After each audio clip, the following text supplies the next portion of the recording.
I know you were waiting for another part of our HBO's Chernobyl vs. Real Chernobyl videos. Well, at least I hope that you were. It's already the 5th one, so this time I will tell you a bit about Pripyat City, about cancer rates in Ukraine and Belarus, and also about soldiers that were, well, ordered to kill animals. If you haven't seen the last video, where I explained a lot about Chernobyl history, including its name, you can save the link from the upper right corner and watch it later. But let's get to our selection of information that we were given by HBO's Chernobyl. Question number 21. How many years will it pass before Pripyat will be safe to live in again? And that's a complicated question because of many different factors. In HBO's Chernobyl, we can hear Legasov speaking about bullets that won't stop firing for another 50,000 years. Well, it speaks to one's imagination, right? But it's not exactly the case here, as we have to include other risks too. We have to divide the subject into 2 separate parts. One is ionizing radiation source, so the reactor number 4, and another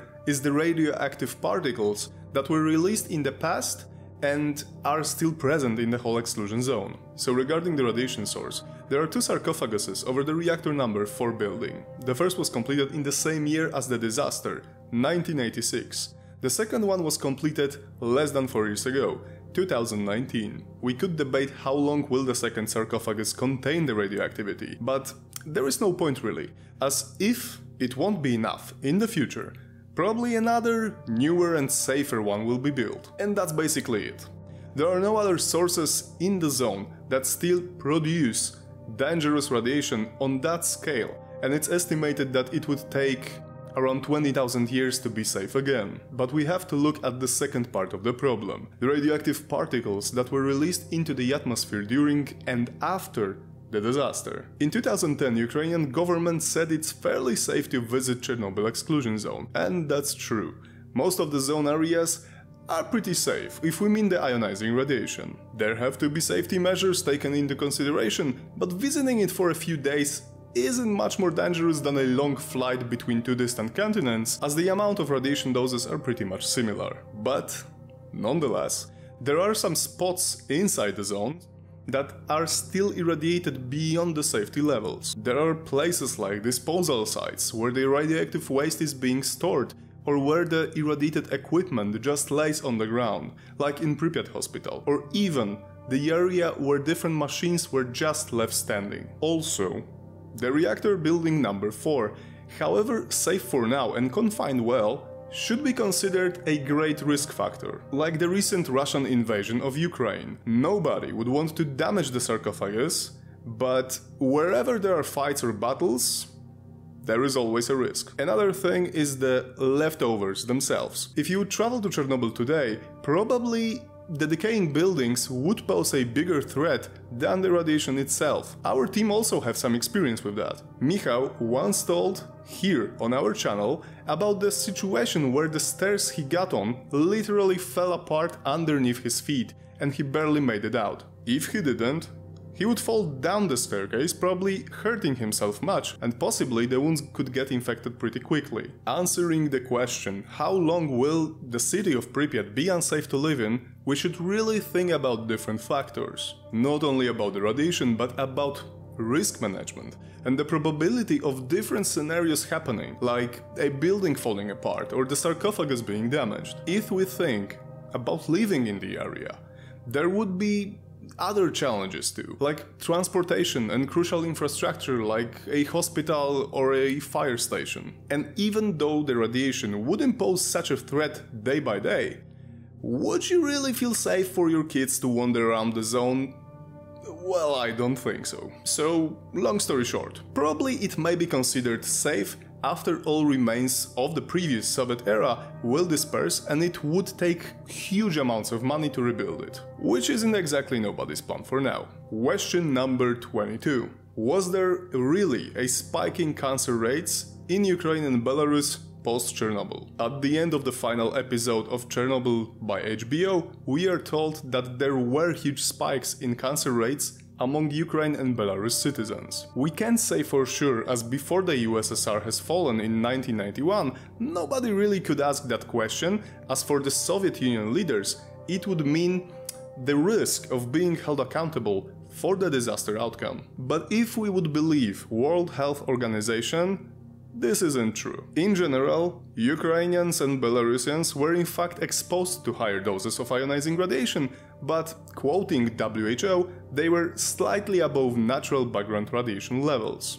WHO estimated that if there was in fact a spike in cancer rates among these people, it could be about 0.6% of cancer deaths expected in this population overall. So, additional 0.6% to the existing level of cancer deaths, excluding Chernobyl reasons. Question number 23. Why was the Chernobyl disaster dramatically different from the Hiroshima's bombing? In the HBO miniseries there was a reference towards Hiroshima bomb, giving off nearly twice the radiation released by the bomb in Hiroshima. Yes, this again is something that affects the viewer's imagination, but the nature of the two explosions, Chernobyl and Hiroshima, was different. The bomb released on Hiroshima was designed to be as destructive as possible at a single moment, so at the impact, all its energy was released at once. In Chernobyl, however, the radiation was released over days and months, so not the source mattered, but the time. It was releasing the ionizing radiation for so long that there arose a different problem than in Hiroshima. Ground absorption. When a nuclear bomb goes off, radiation is not the biggest problem at the site of the explosion. The most destructive effects are the blast and the heat it generates. The blast kills people close to the ground zero. Other people that are farther away have to face dangerous effects too, like lung injury, ear damage and internal bleeding. Additionally, the blast's wave damages the infrastructure, so another problem appears. The hazard of buildings falling apart or collapsing poses a threat not only to its residents and people inside, but also to any bywalker who can, for example, be hit with flying objects. The thermal radiation is another danger. The heat is so high that almost everything close to ground zero is literally vaporized. People being farther away from the explosion site, on the other hand, will experience severe burns. The heat will also create fires over huge areas, which again will increase the death toll, as it could be described as a giant firestorm. There is no way any city on the world could prepare to fight such a destructive element. People hiding in underground shelters will not be completely safe too. Depending on the distance between the shelter and the explosion site, they could face a lack of oxygen and also carbon monoxide poisoning. So to make it simpler, in Hiroshima, the blast and the heat wave were more destructive than the radiation, which dispersed fairly quickly. In Chernobyl, the radiation was more dangerous as it took months to harness, while the blast itself was limited to a very small area. Question number 24. Were regular soldiers and conscripts ordered to shoot animals in the exclusion zone? As a matter of fact, they were. And they did. After the initial day and a half after the explosion of reactor number 4 in Chernobyl nuclear power plant, the residents of Pripyat and all nearby areas were told to pack themselves and prepare to leave immediately. Because of that and the limited space, they left not only clothes and furniture, basically most of their belongings, but also their pets or animals, if they had a farm, for example. In fact, the city residents had less than an hour to do so before they were escorted to the buses that drove them far away. We can imagine that they were scared or at least anxious, especially since they have left cats, dogs, cows and other house or farm animals. But they were told they would come back there pretty much soon, which of course was a lie to keep them calm and obedient. Rumors among them said that it would take a maximum of a few days. Unfortunately, the soldiers, including fresh conscripts, had to kill the animals, as they acquired significant doses of ionizing radiation and could spread it to many other regions. There is a small squad of people traveling through the zone and shooting different animals in HBO's Chernobyl. And beyond the simple feeling that it's not okay, from the zone's residents' perspective, there is also the soldier's perspective. There is something ethically questionable about that, which is pictured in many scenes in HBO's Chernobyl. The character of young conscript stumbles upon a female dog with very small puppies. Thanks to the precise camera and music narration, we can almost feel how he feels at this moment. He's scared, he's not sure what to do, he knows that he has to shoot them, but he can't push himself to do it. Sadly, however, this scene was imagined purely by the show's creators. It probably pictured the reality very well. Not all animals were killed during that time, as there are many stray dogs in the zone to this day. At least some of them are the descendants of the dogs that once lived in Pripyat and neighboring areas and somehow avoided the purge. And sorry to end this episode in a such sad manner, but I think that's enough trivia for today. I hope you liked this video. Please check other episodes about HBO's Chernobyl and its inaccuracies, and watch the other Chernobyl Stories videos. Stay safe, take care, and see you next week, guys.